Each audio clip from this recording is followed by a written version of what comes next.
Hello, we are Group 3. In this video, we will be presenting you our evaluation report for the website Rail Europe.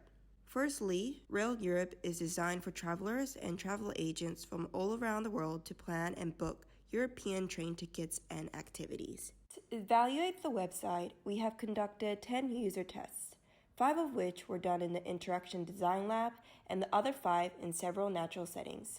The only difference among those settings is that we have used the Tobii Eye Tracker in the lab test, which helped us analyze the participants' cognitive process on a deeper level.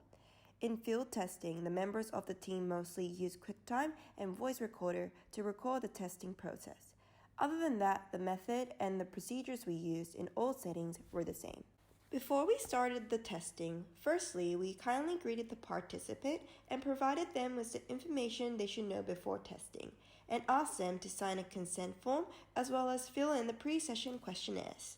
After that, we conducted individual task-based testing. During the testing sessions, participants were asked to rate the difficulty and give feedback comments. One evaluator will sit close to the participant and give instructions or hints. Participants were also asked to speak out loud during the testing process. After the testing has been completed and before saying farewell, in order to gather user experience, we will ask them to fill in some post-session questions. Also, our evaluation is based on qualitative analysis of user comments and observed user performance. User task ratings also helped us conduct qualitative analysis. All participants are convenient samples in Australia and are students who can speak English and do not have children.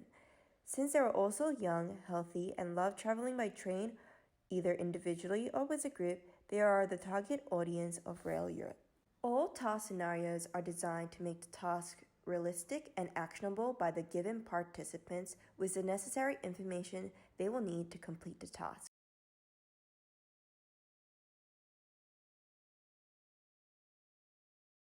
One of the first key findings we found was the search bar did not work as expected. The refund page could not be found by searching, and the activities could not be searched in the trip planner as well as the activities page.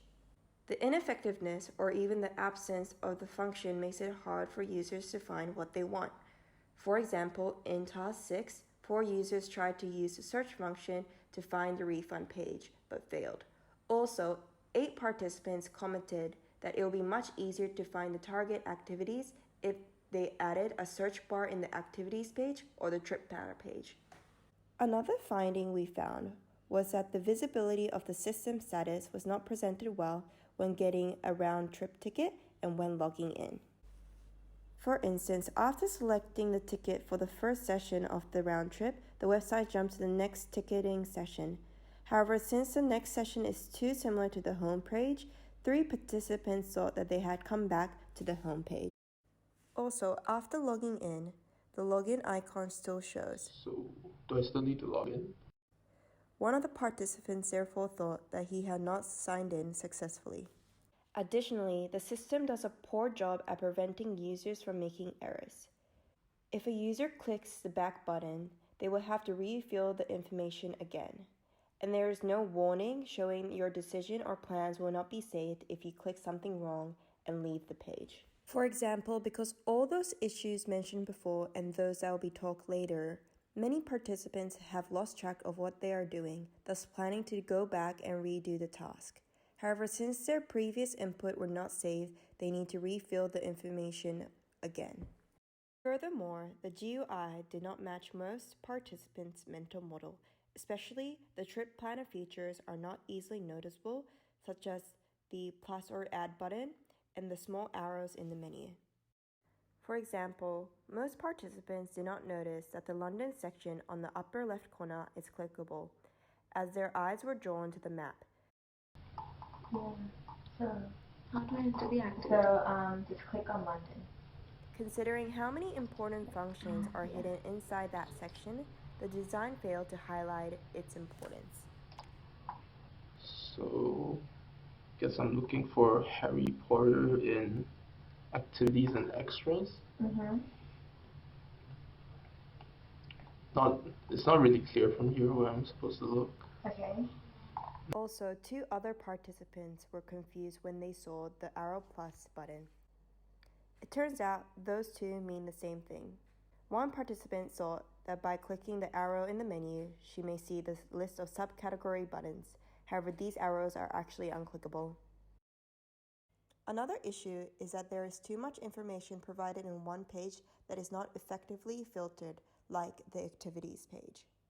An instance that all participants found hard was to find the right category from the long sidebar. 然后底下有1000种，底下有1000种，我一点点选那 Harry Potter 是吗？而且没有输入。啊，哦，在这儿是吗？嗯，那我要是想找一个底下的，我岂不是得翻完这1000种？对。我操！ Is there no search? Also, for those who have found the right category, they could not effectively filter and find the desired activity. Therefore, in order to finish the task, they just randomly selected one activity. Day trips and excursions, maybe? In order to improve the website, we have 6 main recommendations. The first thing we recommend is to improve the search function. They need to make the search function usable and helpful. That is, they need to make sure that users may quickly find a target item in their database. Also, the expected information may need to be presented at the top of the list of searched results. Secondly, we recommend improving the visibility of the system status. To solve this issue, they may need to dynamically change the color or content of the web page as it enters its new stage. Furthermore, we recommend a pop-up window to ensure error prevention. A pop-up window may be added to warn users of the consequences of going back without saving information, or they may just temporarily save all user input or selections. Furthermore, another recommendation we have is to make sure the front-end design matches the user's mental model. For the design issues, they need to highlight those important information and get rid of the redundant and confusing elements. We also recommend correctly categorizing information and allow more meaningful filters.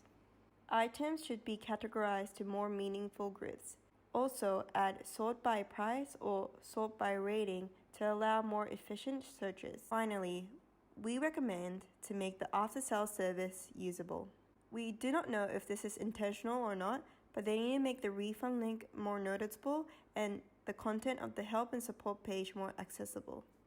Overall, through user testing, we were able to find many issues and come up with recommendations that will help the site's overall usability.